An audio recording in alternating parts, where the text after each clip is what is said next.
எல்லாம் நம்மளை பத்தி அதனாலதான் ஜெராக்ஸ் குரூப் நான் ஏந்திரமா வச்சிருக்கேன். அந்த ஜெராக்ஸ் குரூப்புகளுக்கு அதுதான் வச்சிருக்கேன். வெக்கம் மானம் சூடு சொன இல்ல.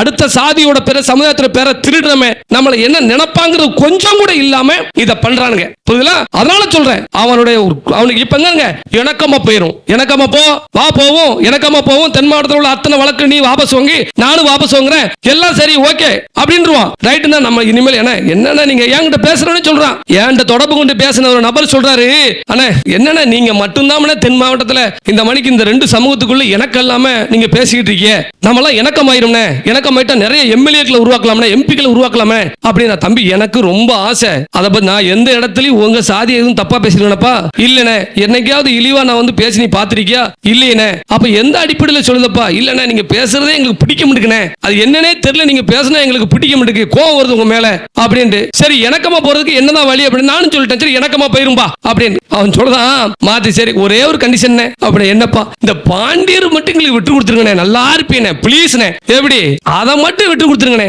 பாண்டியருங்கிறத மட்டும் விட்டு கொடுத்து நாங்க கிளைம் பண்றோம் சொல்றோம் தானே அப்படின்னு சொல்லி இப்படிதான் சொல்லி சொல்லி சொல்லி சொல்லி 6வது சாதி பேர் நினைக்கிறேன். 6வது சாதியோ 7வது சாதி பேர் வந்து நிக்கி. புரியுதுல?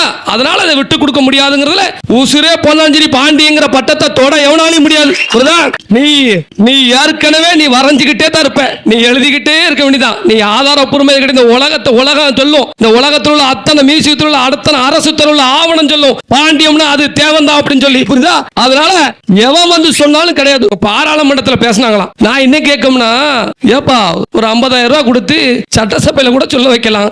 கேட்கும் பாராளுமன்றத்தில் ஒரு எம்பி பாவம், அதுக்கு தமிழும் தெரியாது மலையாளமும் தெரியாது ஒன்றும் தெரியாது, அது ஏதோ இந்தியில பேசணும்.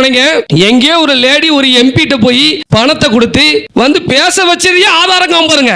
பேச வச்சதே கல்வெட்டு. அப்ப நான் கல்வெட்டை வச்சுக்கிட்டு நான் வாரிசை வச்சிருக்கேன், நான் அரண்மனை வச்சிருக்கேன். அப்ப எனக்கு எப்படி இருக்கும் பாருங்க. ஒரு 50,000 ரூபாய் கொடுத்து ஒரு எம்பிய பேச வச்சுட்டு சொல்லுதான் நாங்க பேசிட்டோம், பார்லிமெண்ட் சொல்லிட்டாங்க, பார்லிமெண்ட்ல சட்டம் இட்டாங்க. எந்த சட்டம் எழுதினாங்க? நீ பிராடு பையன்கிறது உலகத்துக்கு நீ பேச பேச தெரிஞ்சுக்கிட்டே இருக்கு.